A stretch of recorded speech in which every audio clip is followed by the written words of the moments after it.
Tree Talking Time is brought to you by Conkey's Outdoors. Get all your hound hunting needs at conkeys.com. Welcome to Tree Talking Time, where we talk all things tree dogs, from the smallest fights to the largest hounds, treating squirrels to bears and everything in between. And from time to time, we might even run a little fast game.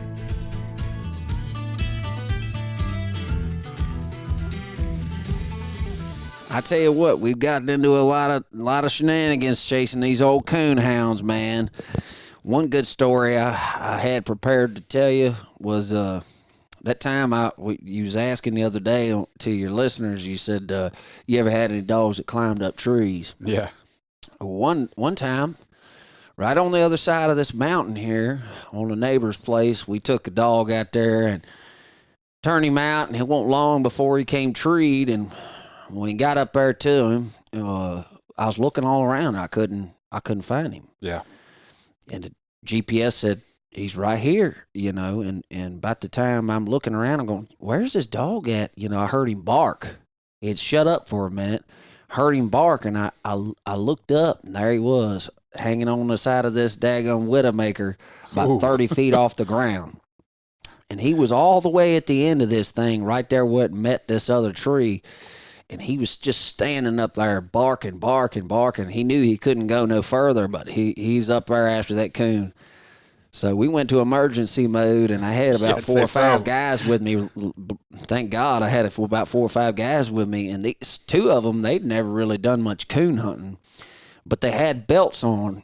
I was like, say everybody, I was like, here's what you got to do. I said, my dog's life depends on us being quick with this. I said, I'm going to shimmy up this tree. I said, I need every single person that's here's belt off of their pants right there. I said, you give me your belt.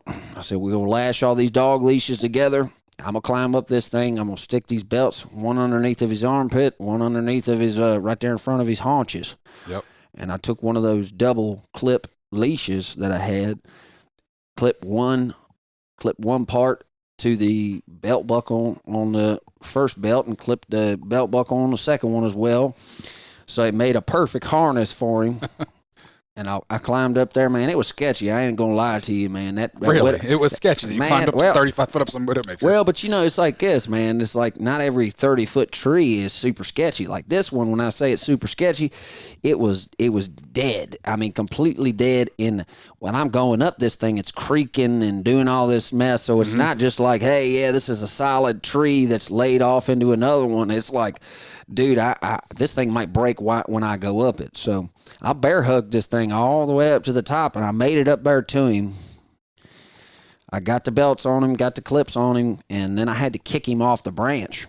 And there was really nothing to hold on to, so I put all my horseback riding years into play right there and squeezed with my thighs, and I kicked him off. Of course, he didn't want to get off the log. Yeah. I mean, he had his toenails dug in there, so I about fell off the thing trying to kick him off the tree. But sure enough, I got him off that thing, and I lowered him down, and there was one of the fellers climbed up into the crotch of the tree. Was about 10 feet off the ground. So I lowered him about 20 feet down, and the guy grabbed him and then passed him on down there to the people below him. So it was a pretty cool thing. We got some of it on film. It was scary. I'd imagine so. That was pretty scary. I've luckily never had anything that bad. I had a little cur dog one time. One place I hunt, it's a bunch of planted hemlocks. Right. And a bunch of them through the years have died, and so there's all kinds of debt, and when they die, they break off. So if you fall on them, like, there's all kinds of like broken snags. Oh yeah, it'll impale you. Spear you. Yeah. So she climbs, and like once again, it's a hemlock, so she can climb up pretty easy. Yeah. So she was up there. It wasn't that high. It was maybe 15 feet, but underneath of her was multiple broken things. I'm like, spike strip. Yeah. It's like you fall out of this thing. Your toes. Yeah. So I climbed up and had to basically kind of do something similar, but it luckily was not nearly as bad as that. That is my, knock on wood, only time I've ever had to pull a dog out of a tree. I tell you what, I had a lot of dogs climb trees over the years. They weren't all mine. I've only had mine climb a tree one time, but I've been with several people whose dogs climb trees, and one of them, this old dog, my buddy's dog, she ain't here no more. Rest in peace. History was the name of the dog. Interesting name for a dog. I would say so. History was old female walker this buddy of mine owned. And we took them out there to the river one night and turned them out. And this daggum thing loaded up on this big old tree, sycamore or something, leaning out over the river. Mm-hmm. And it had such an angle to where the dog went right up it. And I mean, this thing was hanging out over the river, dude, 25 feet off of the water, you know, and it's just chopping. And it was funny because when we got there wasn't no coon in the tree. But all my buddies are like, hey, look at this stupid dog. It's done climbed this tree and there ain't no coon in it. Look at it. It's just up there barking. And I'm like, no. I'm like, think about it. If the coon was up there in the tree and the dog climbed up there that close to it, I was like, that thing jumped out of the tree. Yeah. So I started looking around, and we were right there on the edge of the river. There was a dock, somebody's metal dock. Okay. And I look up underneath the dock, and there's the coon just clinging to the supports, you know, for the metal dock. And the only way you could shoot this thing was to get out there in the water, because I'm like, I'm not shooting it just to, like, let it drown, you know, or like let it go away in the river. I'm like, I'm going to shoot this thing and I'm going to grab it. So it was probably like 45 degrees outside, you know, which don't seem like much, but when you get down in the water, that's I mean, I didn't have no hip waders or nothing like this, you know, I mean.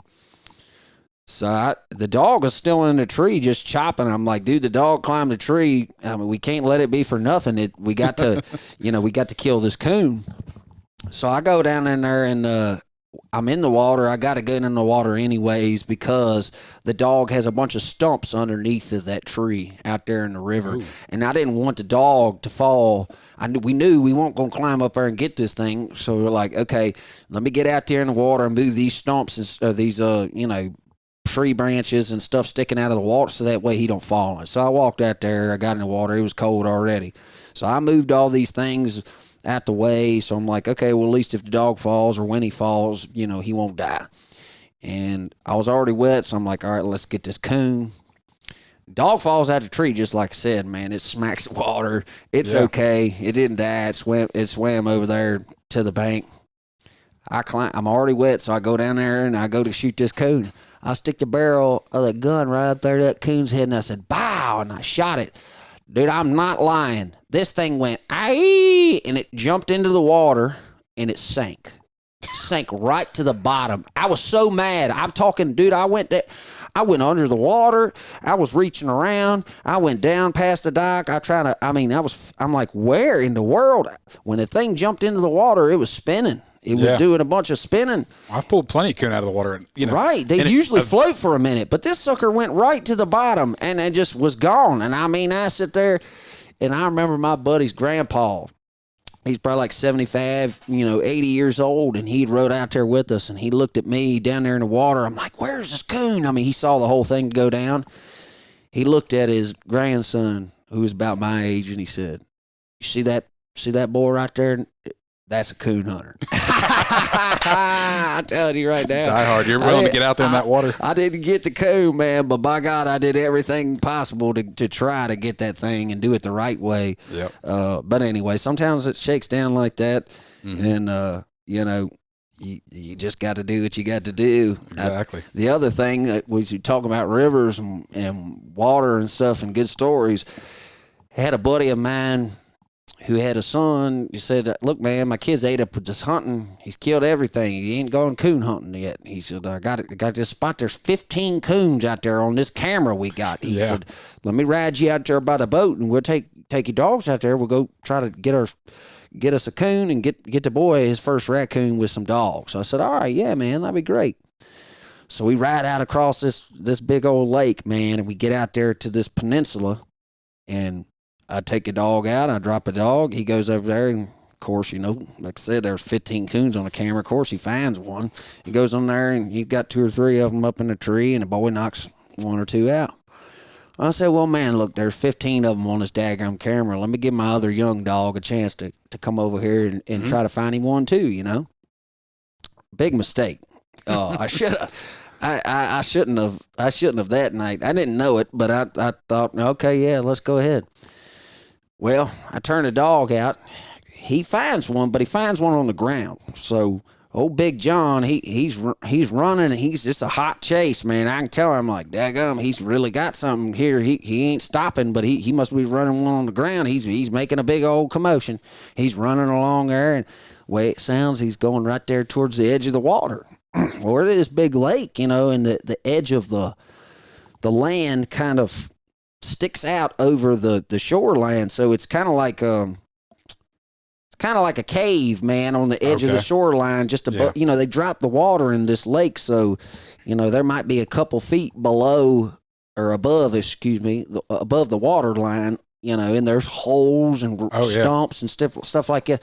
So the dog chases the coon out into the lake. The coon was smart. It jumped out into the water and started swimming. Mm-hmm.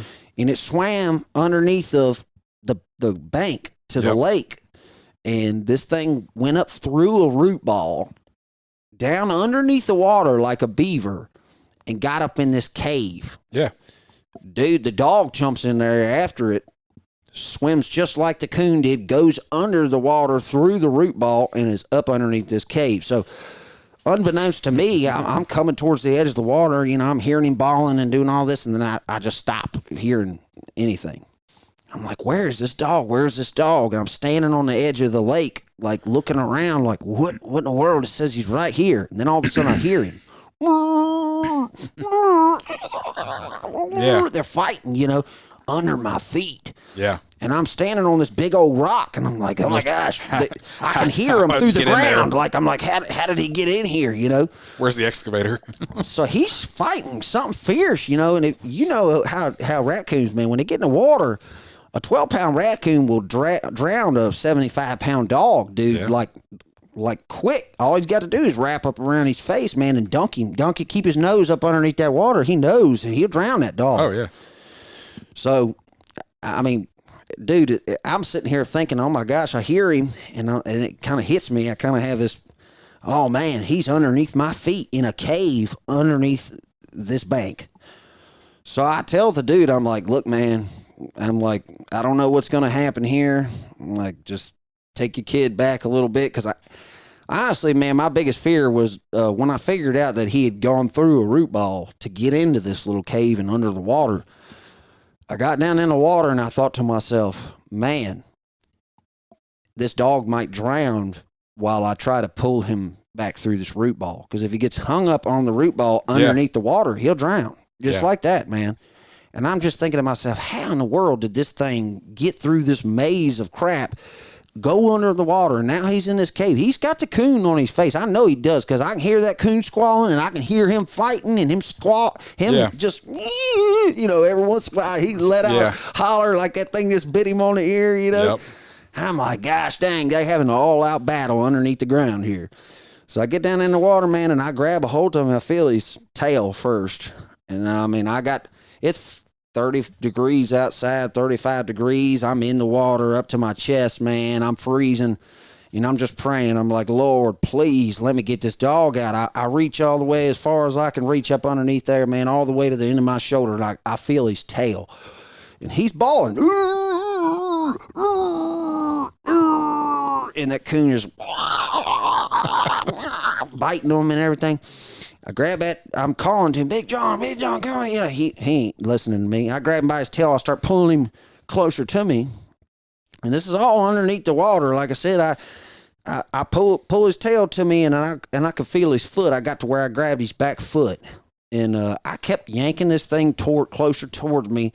And at one point, his mouth went underneath the water in that cave, because I could hear him go. And I'm like, oh, no. So I start praying. I'm like, Lord, please, when I pull this dog out, please don't let this dog get hung up underneath this root ball and drown. Mm-hmm. Sure enough, man, I got a hold of his collar. Somehow I kept dragging his leg back closer to me until I could reach up, and I got a hold of his collar.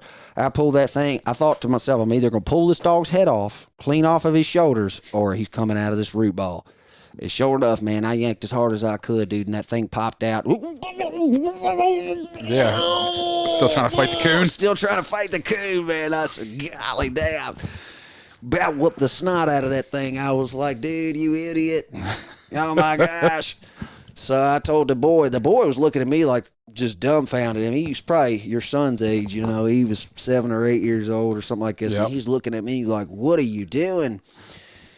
And I told him, I said, you know what? That first go-round, it was nice and easy. That's how it's supposed to be going. But I said, this second go-round right here, this is what coon hunting is all about. I said, because coon hunting ain't an easy thing. It don't always go like this. And somebody goes out there and you turn a dog out and it goes off without a hinge, they don't really have a good idea of the struggle that goes along with the coon hunting. Yeah. And that boy, he found out that night.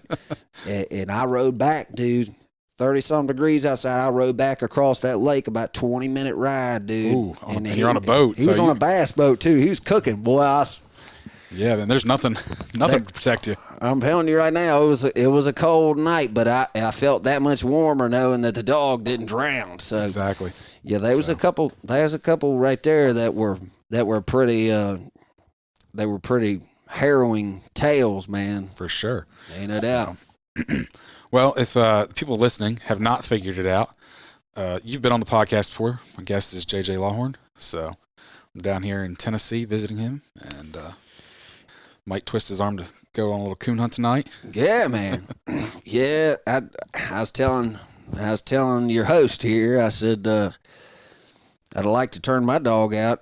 Might still, I don't know if I'm going to have enough time between having to, for the folks that are listening that don't know who I am, I'm a country music singer, man. God's blessed me. I've been able to make a living at this for, I don't know, man, 15 years or so. And I keep pushing on through it, man. I might not be a household name, but there's a lot of folks down off in these hollers and hills that have heard of what I do and heard of this good old country music that I be cranking out. So, yeah, man, I really enjoy talking about hounds because I grew up hunting with them.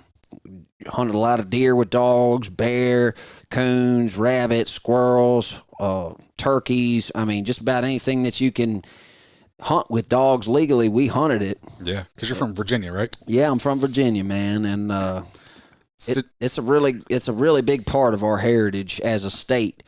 It goes all the way back to George Washington. So. I would honestly say that Virginia has one of the strongest hound or dog hunting cultures in the entire nation. I remember I was talking to the president of the Virginia Hunting Dog Alliance a couple years ago, right? And he said it was like 60 or 70% of hunters in the entire state that hunt with a dog at some point, right? Like that could be a bird dog, that could be a coon dog, that could be rabbits, that could be bear, deer, whatever. That's right. But at some point, it was like 60 or 70%, which is for the rest of the nation, that's just unheard of. Yeah, man. It is pretty unheard of, and I take a lot of pride in being from Virginia because of that. Obviously the state as a whole has a lot going for it and a lot of rich history. As far as America goes, I mean, right down the road from where I grew up, man that said, "Give me liberty and give me death." Patrick Henry, he was born and raised right down there a stone's throw from where I was, and there's a courthouse right down the road from my farm I grew up on, and there was not only a bunch of Civil War history there, battles that were fought and such. It goes all the way back to the Revolutionary time. So you had George Washington staying at the little tavern right there across from the courthouse. You had Patrick Henry, like I said, the feller that said, "Give me liberty or give me death." He argued the Parsons Cause, which was, for those that don't know, was really the spark that set off the whole revolution for this country. Yeah, man. So not only is there a lot of rich hound hunting history, there's a lot of just awesome American history where I grew up. So it's pretty cool that they've managed to preserve it. The dogs that I hunt, man, the American Black and Tan Coon Hound, they go all the way back to the dogs that George Washington had. He had black and tan foxhounds. And it's a really cool story. I think I might have told it last time to your listeners. I can't remember if I did or not. But been so long ago. So you George Washington had a friend named Marquis de Lafayette, and he was the French man that was like, "Look, man, we're going to help you. I'm going to convince the French government to help us fight, and we're going to help you squish the Britain. We're going to help you squish the British and this is what it's going to be, man. We're friend, enemy of our enemy is our friend kind of thing, right? So Marquise says, all right, dude, I'm going to do it. And they're going, well, when are you going to come, man? When are you going to help us? Right down there at the end of the war, man. He convinced the French Navy to come in there and help them smush the British and everything. And so Marquise de Lafayette and George Washington, man, they're homies. He's like, you came to my aid. We're best buddies, dude. We're starting off a new country over here. Marquise is like, well, look, man, that's all fine and dandy, but I know how much you love hunting. He's like, I got a special gift for you.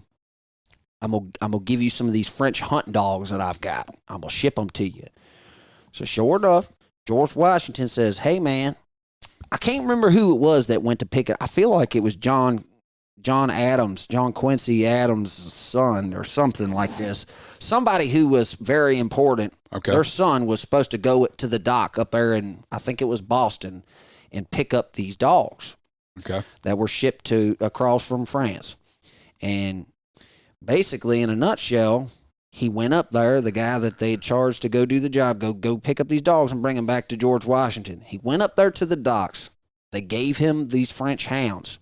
They were so big and they were so bad to the bone that they just ripped out of this guy's control and just tore off across the town and were gone. So this idiot goes back to George Washington, who just crossed the frozen river Delaware and lost a toe or two or something. I mean, This dude is hardcore, man. He went back to this guy, the founding father of our nation, and said, hey, man, I went up there and picked up the dogs, but they just tore out of here, man, and I couldn't do nothing with them. George Washington's like, you idiot. You idiot. You're done. He's like, get out of here. Sent somebody else back up there to go find them dogs and gather them up and bring them back, and they did. That's incredible. They were able to find them. Right, but they were such big dogs, and they were such different kind of dogs that I guess they were, for the period, they were fairly easy to find. Yeah. All things considering. So the guy went up there, found the dogs, brought them back to George Washington. He bred those dogs to his dogs that he had, and that was the foundation for a lot of what we have hunting dog-wise between the foxhound world as well as the coonhound world today. Yeah.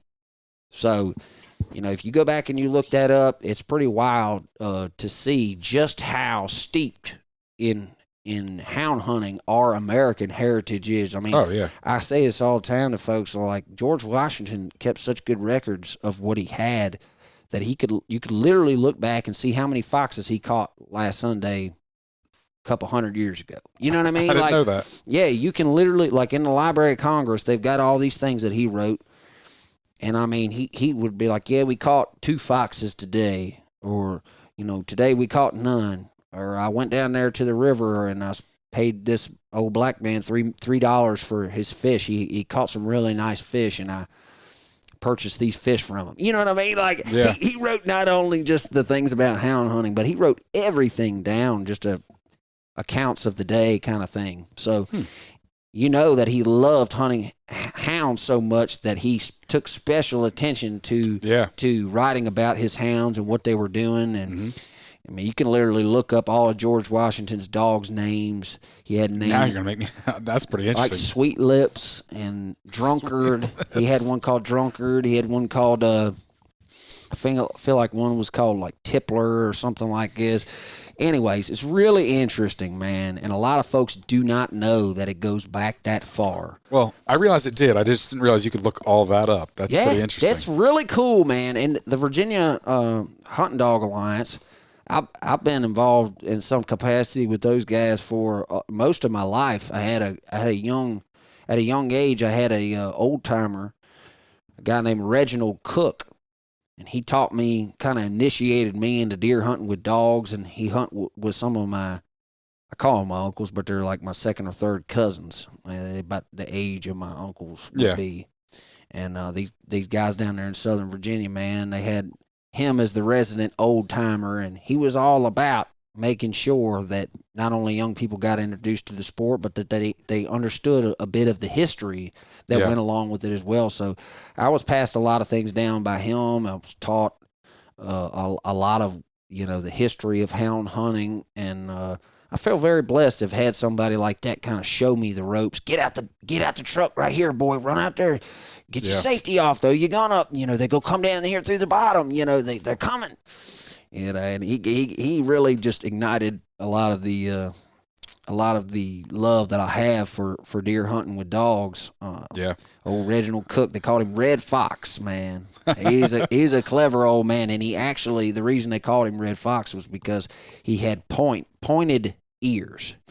Like a fox does, man. Yeah. Like he had a little, I don't want to say they were warts, but they had a little like skin tag or something that went up there on the top of both his ears, man, and he literally had pointed ears like a fox. Yeah. Sharp teeth.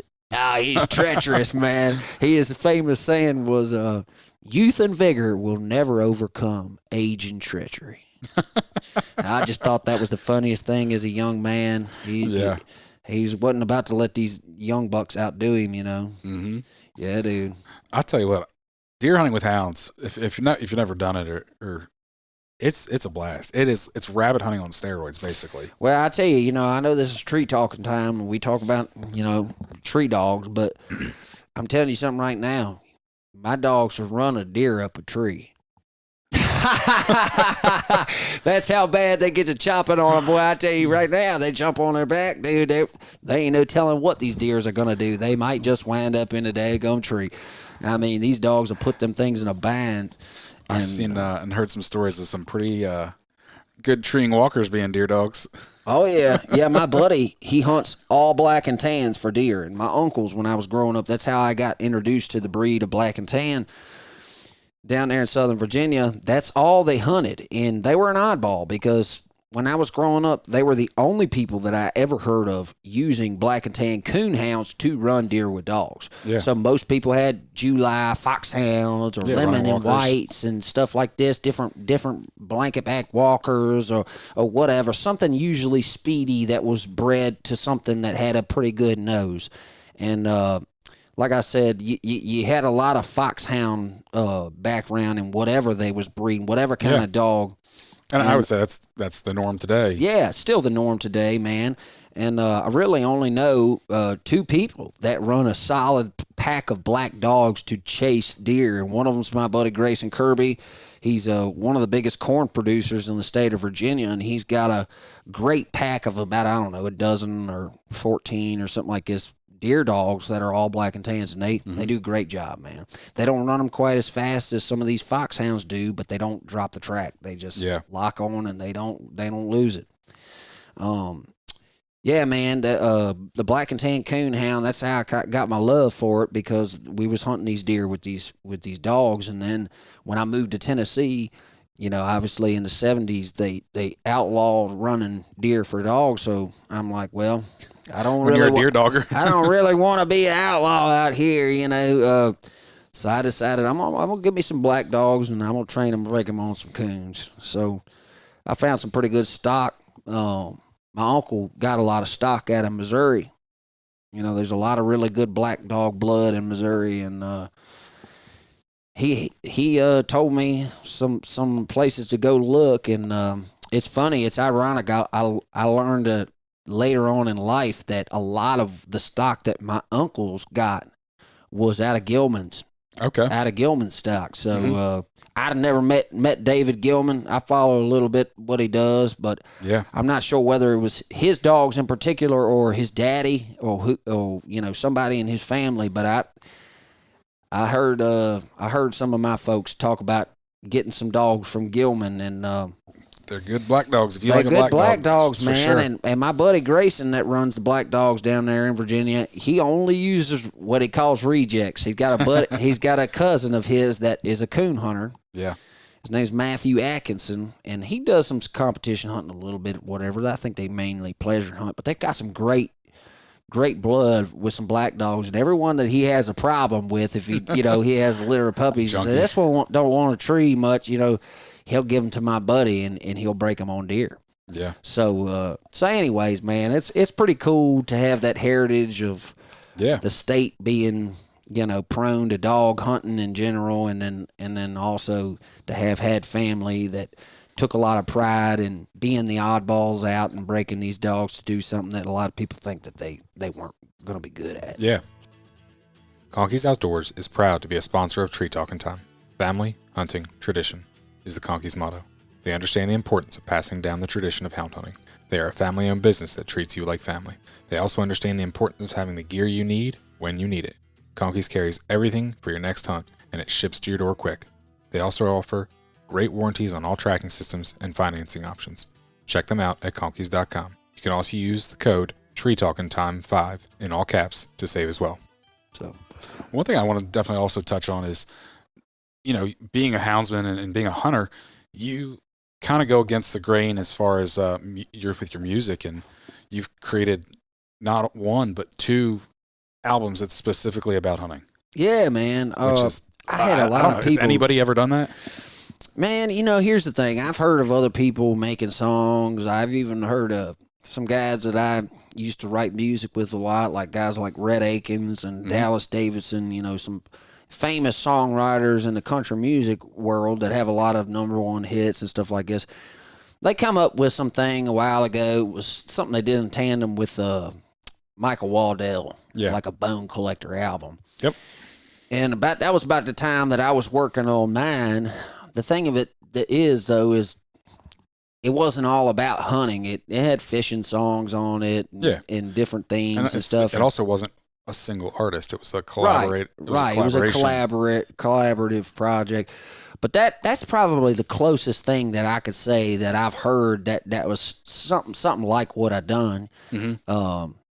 Man, what I feel like the hunting albums that I've done, these concept albums, they are in a category of their own, and they speak for themselves because they just really nothing like it. Like I said, old Ted Nugent might have wrote a song about Fred Bear, and somebody might have made a turkey hunting song or deer hunting with Daddy or whatever. But I had never heard, when I came up with the idea, of anybody just having a concept album that was strictly about hunting. Yeah. So I took the opportunity, man, to put it down the pipeline, and a lot of people have really taken a liking to it and have grown to love it. And it's something that, seasonally you can put on every year, and it feels new again. I try to put everything that I could creative-wise in there, and I also enlisted the help of several writers that I really like what they do. The guy that I was showing you, that Bo, the guy that wrote Rock My World, Little Country Girl, he gave me that. He was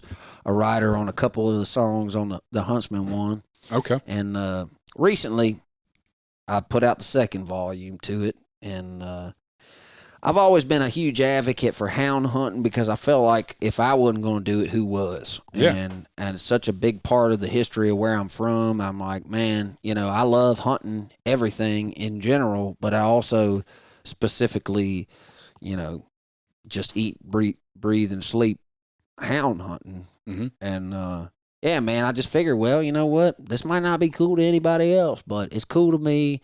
And I'm passionate about it, and I'm going to go ahead and take the time to write this music, and hopefully one day it'll catch on with some people. So it's really cool. God bless me, man, and it's gone on to be the most successful country music album, concept album about hunting that I know of. Maybe there's something out there that exists that I just haven't heard of, but as far as I know, it's gone on to be the most successful. So God is the one that's going to get all the glory for that, and my fans as well played a huge part in, letting me know that they loved it, so that I was like, all right, we're going to go ahead and make another one. So, yeah, man, we've got for the hound hunters on here that are coon hunters and such, or maybe you're a bear hunter or whatever. I've got a dog hunting song on there called Treed. Yep. On the second album. I know you know about that one because I seen you tag some stuff or whatever using it.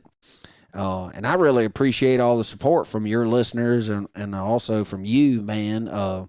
Really appreciate what you do for the sport of hound hunting and for the heritage and the culture, man. I wish there was 10 people that were doing what you're doing because it deserves it. Mm-hmm. And yeah, man, thankful that we got people out there that dedicate some of the time that they could be spending with their families or working a job to go out here and get new people involved, make sure that the youth are fired up about it, and do it the right way. Yeah. So I will say I think hound hunters are probably one of the best groups for that. I'm not saying deer hunters don't recruit, but at the same point, you don't see deer hunters having whole events, where Center around where you do with hound hunters. Like there's, the PKC Youth Series, there's the UKC Youth Series. They have we went to a thing the other day.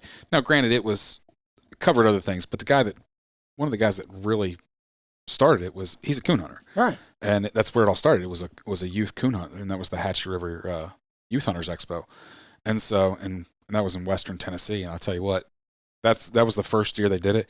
I guarantee you it will be done again. So if you're in West Tennessee, like, you need to make sure you go to that. From here, it's probably like 2.5 hours. Yeah, it would be worth taking your kids down there. It was a good day. Oh yeah, man, that's awesome. Yeah, I also seen a guy that I've got a little 7-year-old here that's grinning and shaking his head that it was a good day. Oh yeah, that's awesome, man.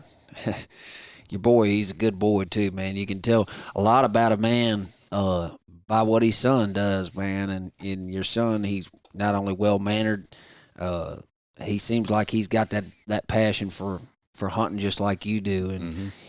And as fathers, we can't really pick whether or not the kids are gonna take to something like we do. Yeah, you can only really try it out. So I know you're blessed that you feel blessed, man, that your son likes it too. Yeah, we've had a pretty good trip so far. We're about halfway through our trip here, and by the time people listen to this, we'll be home by then. But it'll be 9 days, and squirrel hunting, coon hunting, bear hunting. Yeah, man. Yeah, I could think of worse things to be off in the cut doing. That's right. Skipping school, aren't we? Yeah, man. Hey, ain't nothing wrong with that. Yeah, going to the school Hard Knocks down there in the river bottom somewhere. Yep. Yeah, that's where we've been the last few days. We've been in the river bottoms of Arkansas, and then we're gonna go and hit the mountains of Virginia. That's right, man. You get the whole spectrum. I really enjoy bear hunting, man. I got some buddies down there in East Tennessee I was telling y'all about. They stack them like cordwood, man. I tell you what, they got. I don't know any of them old guys in the club that actually shoot the bears, but they get every nephew, every cousin, every kid. Man, it don't matter if they 3 or 4 years old. If they can help them hold the gun and pull the trigger, man, they shooting bears, man. Yeah, and they just, I mean. I tell you what, it's funny. It's like kids are so much more capable than what people make them out to be. And when you see kids walk up and down 3,000-foot mountains or whatever and not complain and not cry and be excited to get up there to the top to where they could see the bear and then go ahead and shoot the bear and get it out of there. I mean, it's just, I don't know, man. We need to give more credit to these kids. They're more capable. Absolutely. They're more capable. You can get them started, man. Don't wait. If you get them out there and they're 4 or 5 years old, dude, you really got a chance at having your kid a passion that keeps them from doing dumb stuff. I just can't stress it enough, man. When I was a kid, if I hadn't had hound hunting as an outlet, to spend time doing something productive, I would have wound up like a lot of kids, man, that were where I'm from, man. They're in jail or they died or early or overdosed on drugs and things like this. I mean, keeps them out of trouble. When you're out in the middle of nowhere, man, it's either you find a passion for the outdoors or you gonna get mixed up with the wrong people, or you're gonna get to making poor choices. And yeah, man, I can honestly say that I spent a lot of money on hound hunting over the years, but it was worth it because I'd have spent a whole lot more money on bail or the court programs or something like this if I hadn't had something productive and I hadn't had old timers show me, hey son, you'll never get the high that you'll get from something like that. That you would get from dog hunting. I mean, when you see that bear up there in the tree, or the dogs are pushing a big buck and he runs by at 4 yards and you smoke him, that rush that you get, man, enjoying what God created for us, there ain't nothing like it. There ain't nothing that can touch it, man. Exactly. Ain't nothing.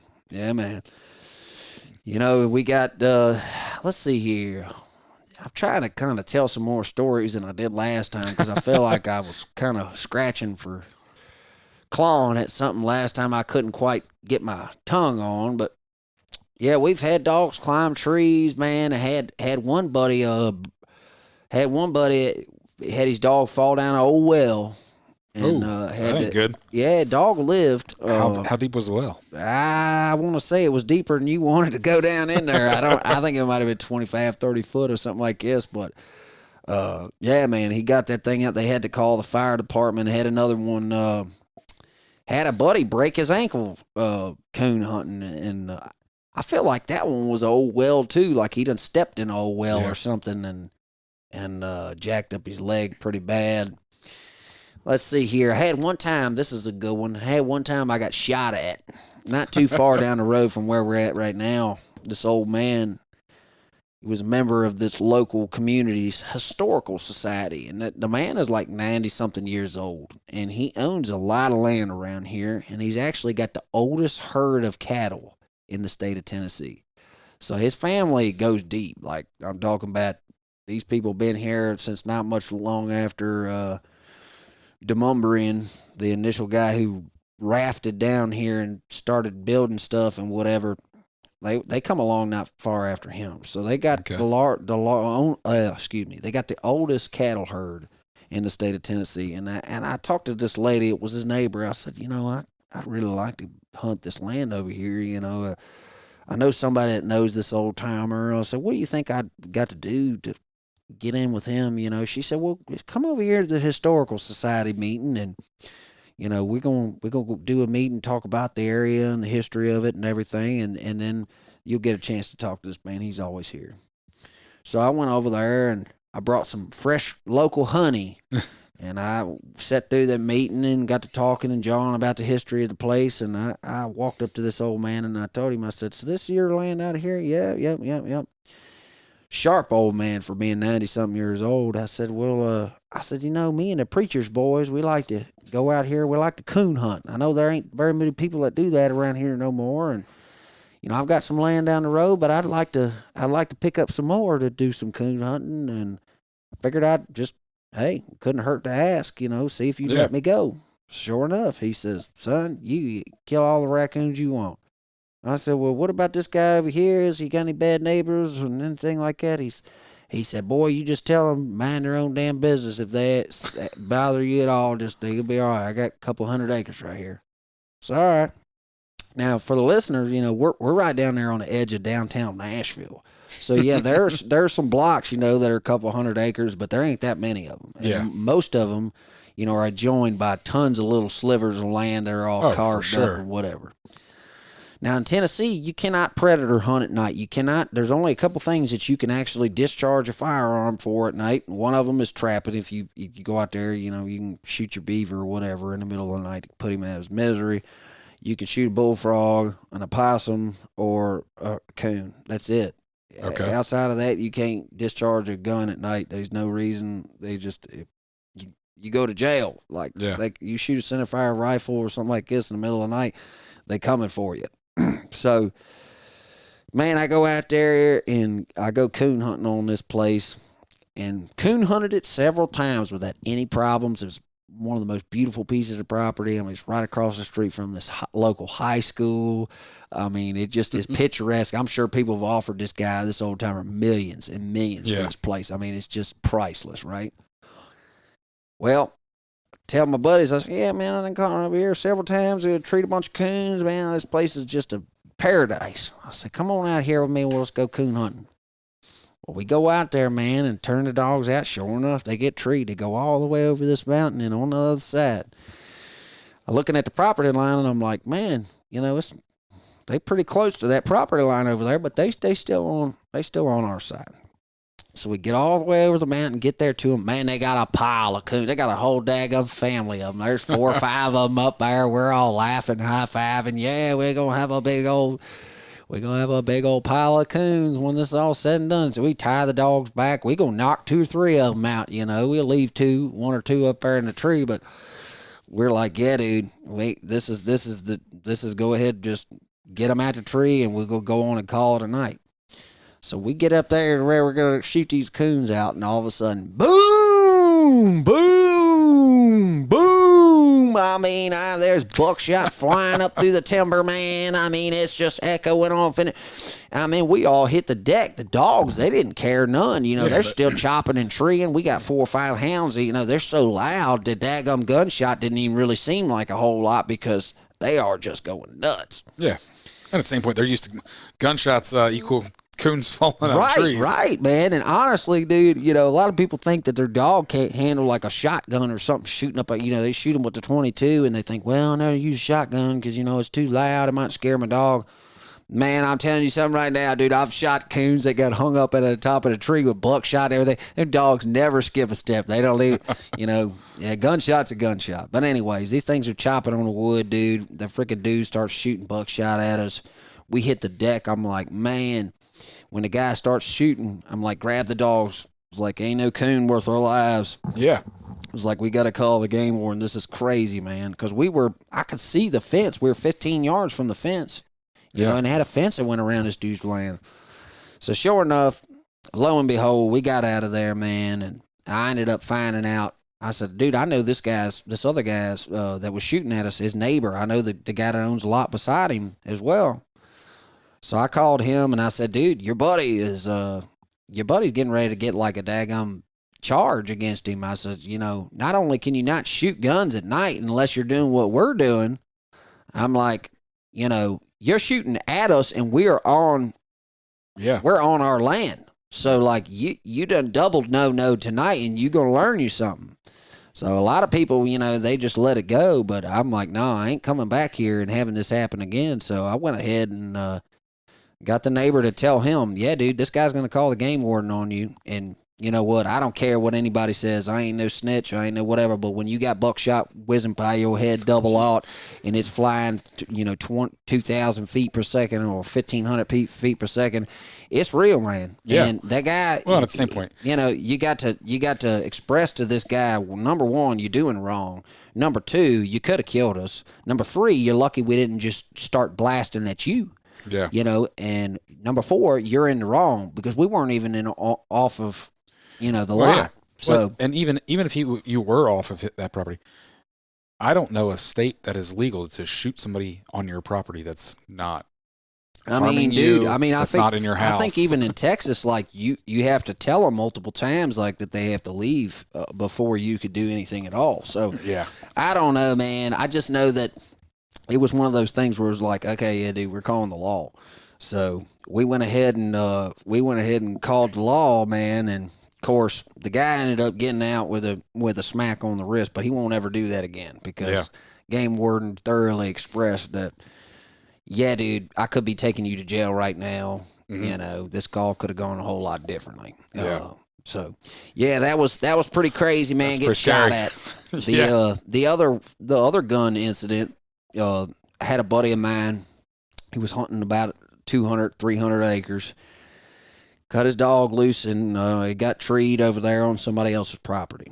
Well, he was able to get the dog off the tree. I guess he shocked him or whatever, but this thing started wandering, and it wound up in this lady's backyard. Well, he sees the GPS. It says this dog is on this lady's back porch. So he goes up there, pulls up a driveway, walks up to the door, and he knocks on the door. The woman came to the door, and she said, "What do you want?" He said, "Ma'am, I just come over here because my dog is on the GPS here, and I'd like to get my dog back. It says that my dog's on your back porch." She said, "Where's my beer?"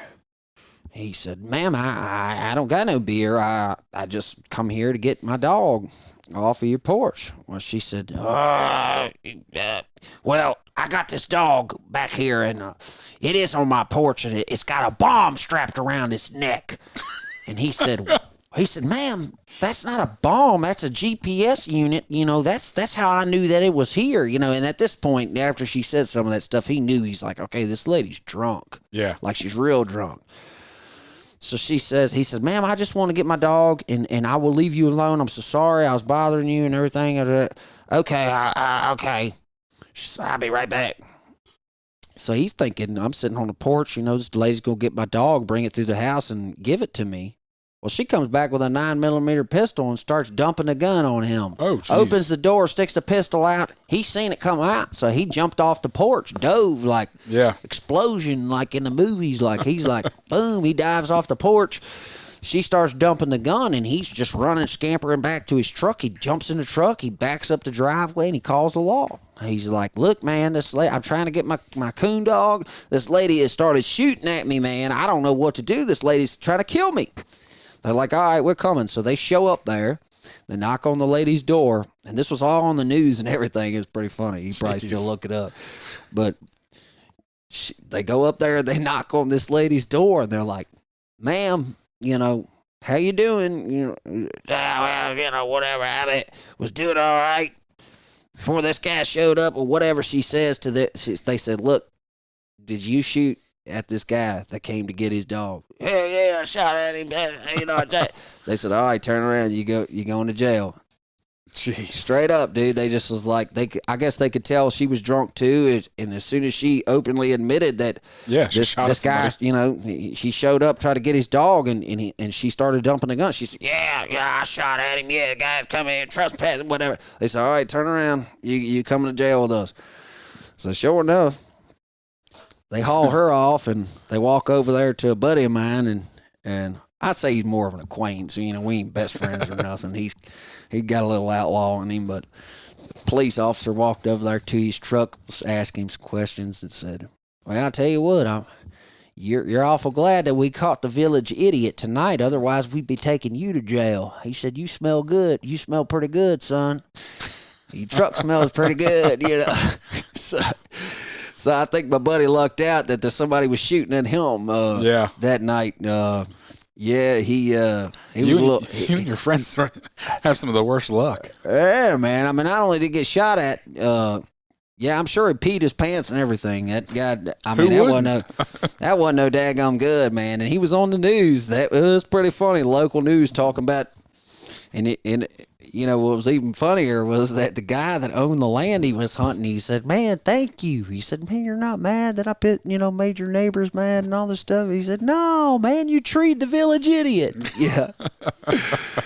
So anyways, apparently it's actually pretty sad. The lady was was a veteran, and she had like crazy PTSD or something, and was an alcoholic. Yeah. So we're really the best scenario, man. But you can run into some odd things when you're out there hound hunting. That is for sure. I had some buddies go out there and find a dead person. What? On accident. They got down there. They had this big property in Kentucky, and you could drive 45 minutes across this thing, dude. And they had this little Suzuki Samurai. They would jump in, to go across the property, and it was like, I don't know, I want to say it was like 6,600 acres. Mm-hmm. There was a big plot of land, and it stretched out real long. Like you could literally drive 45 minutes from one side to the other. So they had this big gravel road, man. They took off. They was going to go hunting, and they got down there towards this one area that they wanted to hunt, and as they're walking through the woods, they're like, man, what is this smell? And they got closer they had a ground blind that was set off in there somewhere. And they got close to this ground blind. It was just so bad. They was like, oh my gosh. They walked up to the ground blind because they were like, dude, this is where the smell is coming from. They opened the door, and there was somebody who died curled up in their blind, dude. And they were like, what in the world? They called the law. I come down there. It turned out that there was it was somebody who was in a local cult. Jeez. And apparently the cult was just, what they would do was they would take a bunch of drugs, and they would wander around in the woods and until they kicked the bucket. And I'm not really sure who wants to join a cult with that being the premise, but that's what apparently this woman, they said she was in this cult, and she took a bunch of drugs, got disoriented, and when she started to come to, she was cold. Yeah. She curled up in that blind and knocked off, man. So anyways, yeah, you get to going into some country, man, that is desolate, that other people don't want to touch. I tell people this all the time. I say, you don't own public land. They say, yeah, we do. We're all owners of the public land. I'm like, no, you don't. No, you actually don't own it. See, the wilderness belongs to those who are willing to tame it. See, because you might say, hey, I can go out on this public land, but you won't. Not many people do. I mean, look, there's a huge public hunting craze right now. Yeah. But all these people that are like, oh, I go 4 miles in, I go 5 miles back. It's like, no, you don't. No, you don't. And I don't believe that you do. And if you do, then all right, kudos to you, man, but you're the rarity rather than the actuality, because the guys that hound hunt and the dog runs 3 miles, he ain't got a choice but to follow that dog. He got to get the dog back. Yep. But all these guys are like, I'm gonna go 3 miles in there. I'm gonna go 4 miles in there today. They get a mile or two back there, and they're like, yeah, this is far enough. Yeah. You know what I mean? I would say a lot of people do. Yeah. I tell you what, I went to Utah the other day, and I was down there and hunting this public land. It was 2 million acres, just this one parcel of public land. And I'm like, man, I'm asking these guys who are coming in through this gate, I'm saying, it's like, hey, man, how far did you go back in there, you know? And they said, man, real far. This one guy, he said, real far. I said, oh, yeah? I was like, what's real far to you, man? I mean, just, you know. Yeah.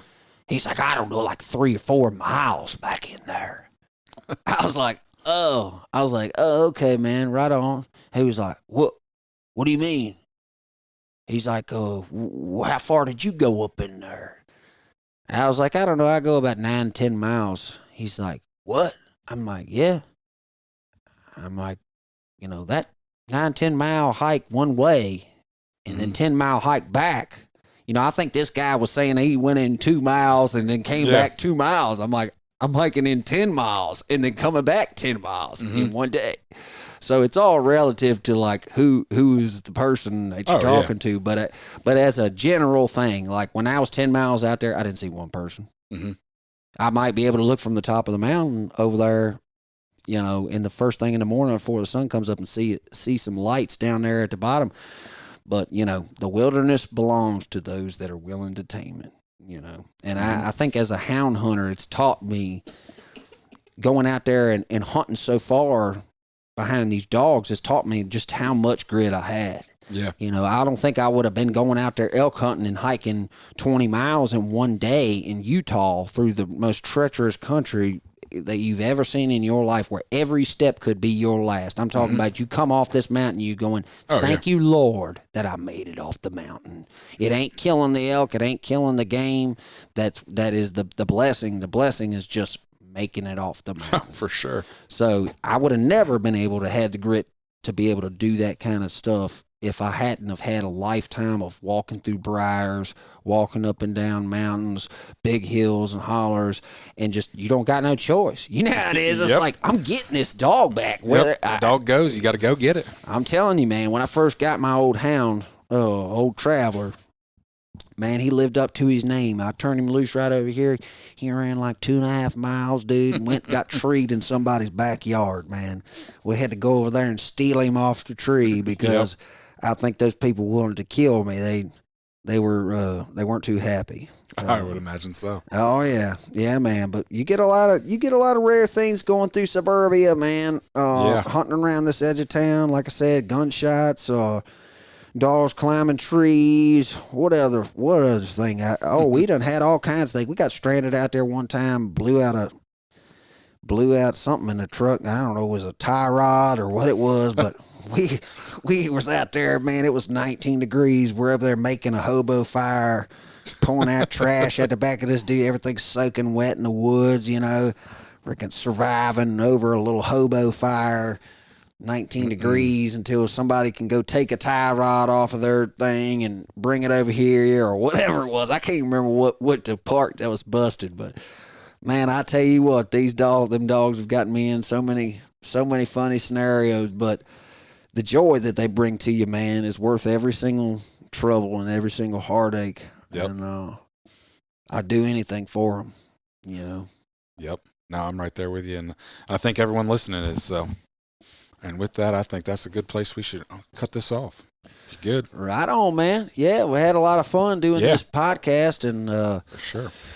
We're going to have to get another one going here for too long, and we'll I tell you what, next time before we do the next one, I want to line out a couple things that are worth talking about because I want to get your opinion on some things. You know, most of the guests that you're interviewing, you know, I mean, you chime in here and there, but I think that a lot of your listeners would like to hear somebody ask you questions, man. And maybe I'll even go ahead and ask you one before we get off of here, man. That? What was the thing that made you say, you know what, I'm going to go ahead and be an ambassador for Hound Hunting. I love this so much. I'm going to go ahead and do all this stuff. That's a hard question to answer, especially Was quickly. there a thing, a childhood event? Was there a time where you went hunting where you was like, man, this is everything and I want to go? You know, I've got to figure out a way to do this. Was there like an epiphany that you had that was like, this is my passion? No, I've been obsessed with dogs since I was a kid, but the whole Tree Talking Media came about kind of by accident. I was watching some YouTube. I told Kirk Price this, Kirk Price, and when he started with the Untamed and his bear hunting videos, I was like, man, I want to do that. Like, even if it's not for YouTube, but like just for my own, I want to create quality videos for myself, and my friends. And, I'd bear hunted a time or two and, I coon hunted. So it's like, it'd be cool to do that. Then I picked the camera up and realized how hard it was. So then I switched to photography just because I'm like, with filming a hunt, it's hard to film a hunt and also participate in a hunt. That's right. And so I was like, when your hound's on the ground, like you're participating. Like, yeah, that's right. So I was like, all right, I can take, you get to a tree, take a picture of it,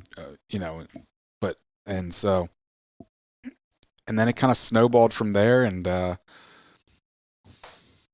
multiple people that there was a couple guys that I thought, I was like, man, they need to be on a podcast. Yeah. And none of the other podcasters, they're I don't say they're nobodies, but they're not the big names in the sport, right. And I'm like, I want to get them on. Yeah. And so that was kind of where, and part of it, and then the other part of it was I was trying to figure out how to honestly become like a professional in the outdoors, I guess. Right. But with a focusing on hounds. Like I don't care about deer. Like, sure. Unless it's deer hunting with hounds. Like, right. You will not see me sitting in a deer stand chasing some 10-point buck. Like, have I done it? I've sat in a deer stand some, and I have a license, and I've got a couple doe tags this year, but I'm not a deer hunter. Right. Like, it's not my thing. So I was like trying to figure out how to do it with hounds, and a podcast. One of the things I wanted to do was join an association called POMA, Professional Outdoor Media Association, and in order to join POMA, you have to actually be a professional. Yeah. Well, one of the few things you could do that you didn't have to get paid for was by having so many podcasts within a calendar year. I was like, well, that's fairly obtainable. Yeah. Like, you could self-produce it. Sure. Or you had to have a blog. Well, not much of a writer. Well, I wasn't at that point. That changed too. Now I do write articles and stuff as well. But and then after all of it, it was like I'm kind of hitting the shotgun approach to Hound Media because, trying to figure out how to, and even like I say make this pay, but all it does is pay for me just to be able, like, for this trip, for me to be able to take my son to Arkansas and back and stop and hunt 3 or 4 different states. And so it's not like it's paying my bills by any means. It's just paying to do more. Hey, I hear you, man. I hear you. You know what? I'm sure glad that you figured out a way to do that, because I tell you what, there's a lot of people that are listening right now that would their lives would be a little bit more dull without having something like this that they're passionate about to be able to listen to, through other people's frames. Yeah, I mean, it's like I love listening to the stories of the Lee brothers. Yeah. I don't know, that guy born 100 years Brett, late or whatever. Man, I really appreciate what he brings to the table, and he doesn't have a huge social media following either, but I can't tell you how many times I've listened to those old Dale Lee tapes. Oh yeah. Clell and all them talking about these stories and all the detail they go into. I mean, there's such a wealth of knowledge that has been cataloged because somebody took the time to record all these old timers telling these stories and to do all this stuff before they passed away. Yep. And man, I tell you what, I got a lot of appreciation for what you're doing for our culture and for our heritage. And yeah, man, I love hound hunting all the way around, and I hope that we'll be able to get to talk about some other things on some of these other episodes, like turkey hunting with dogs. You know, I know a lot of your listeners are used to treeing coons or bears or mountain lions or whatever. But man, there's just so many different things that you can hunt with dogs and put up a tree, man. I know y'all do the squirrels, but turkey hunting with dogs is a lot of fun, and it's a big thing where I'm from in Virginia. Yeah. I know it's pretty big up there in Pennsylvania, too. We'll have to do some talking about that here next time. But, yeah, man, I really appreciate you having me. And I appreciate you coming on. And like you said, about me being an ambassador, but I appreciate what you do because while I talk to or I produce a podcast that's for Houndsman. Right. You're producing music that's getting pushed out to millions of people that are not houndsmen, right? And kind of just keeping us culturally relevant. So yeah, man, I really appreciate you saying that because otherwise, and that's part of this. But yes, the podcast kind of helps that, but for the most part, people that listen to this are houndsmen. So right, where people that listen to your music, you put your I just select your name on Spotify, and guess what? All of a sudden, Treed comes on, and it's like, I don't know nothing about coon hunting, Yeah, man. I mean, you know what's funny is like it's a double-edged sword because for the people that really enjoy it, and that understand what it's like to hear a dog get treed, and that bone-chilling locate, and looking for the coon and shoot him out, and coon fighting the dog and this, that, and other. I mean, just the I try to take that and put that in that music so that somebody that's never been there, could kind of get a feel and get an understanding for it. And so, yeah, man, I am trying to introduce people that have never done this before to it. And I'm trying to keep it relevant in our culture because I feel like there's just nobody else that'll do it. And I don't know, man. There's old saying, if not you, then who? Yep. Or, if not now, then when kind of thing, and I figured I've always believed that, if you do what you're passionate about, that you'll not only be successful, but you'll be, the happiest that you could possibly be.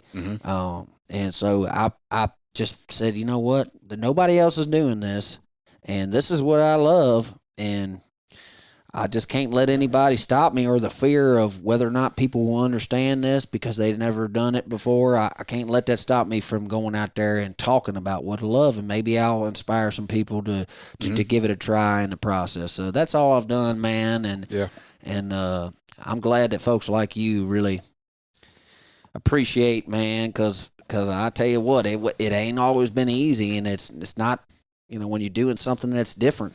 It takes some time before people get behind you. Yeah. And a lot of people say, well, you know what? There's not enough support behind this. I won't do this no more.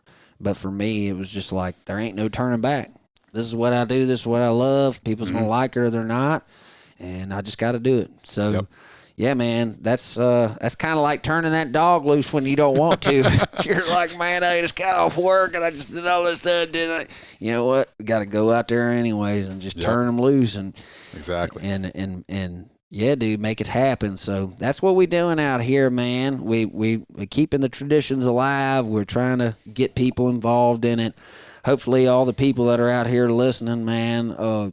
If you get a chance, go out there and check out my music, man. This ain't absolutely. I ain't over here trying to convince you to, spend money on buying an album of mine or whatever like this. But if you go out and check out the music and you like what I do, and you feel led to sow into my life and buy a CD or a T-shirt or this, that, and other, you know what? I'm gonna pray that you are blessed for going out there and sowing into my life. And I also pray that I'm an advocate that you can be proud of for this sport that we love of hound hunting. And yeah, man, I'd encourage you to go out there and get a new young kid introduced to it, if you got an old dog, man, don't just keep going out there with your boy. You know, get your buddy's friend, son. You know, get the nephew, man. Take the neighbor's kid, man. Because if you don't go out there and introduce it, the people that are listening to this right now, if you sit there and you listen to this podcast and you don't actually go out there and take action, our sport will die. Oh, but if you go out there and you get people fired up on it, you show them how it's cooler. To me, it's cooler that a dog can go out in the dark and find a raccoon and tree that thing than a dog that will go and fetch a beer out the refrigerator. Like you might get a viral video on a dog that you tell to go get the beer out the refrigerator and bring it here, you know, and it does. Well, that's cool. But have you ever seen a dog get turned loose in the pitch black and tree a coon? You know, and to me, all it takes is you having a little bit of initiative and asking that neighbor boy's mama, hey, do you mind if we take this kid out here? You know, and then bam, dude, all of a sudden you just sparked something that changed some little kid's life and for the better. I've never known anybody that was a decent individual that hound hunted that didn't end up with a lifelong passion. Yeah. You know, I've met some outlaws and some bad apples and stuff, whether it was in hound hunting or in other things, but they're fewer and far in between, man. Mm-hmm. And I'd like to brag on the hound hunting community as a whole that we largely are interested in the preservation of our heritage and our sport rather than just killing game or coming out the woods with trophies or bragging about who's got the best dog or this, that, and other. I think that the most of the houndsmen out there right now are folks like me and you that our centerpiece of what we do is to get other people involved in it so that they have a chance to enjoy it as much as we do. So with that said, man, I thank you so much for coming out here to do this podcast. Maybe we'll go out here and tree us a coon here in a minute. You never know. I got a good spot. I don't want to say I got one tied up because I ain't got him tied up to the tree, but I know a good spot to turn loose. So we're going to see what happens, y'all. Thanks for tuning in. Yeah. You can find me on Facebook and Instagram at Tree Talking Media. And until next time, keep them talking in the timber.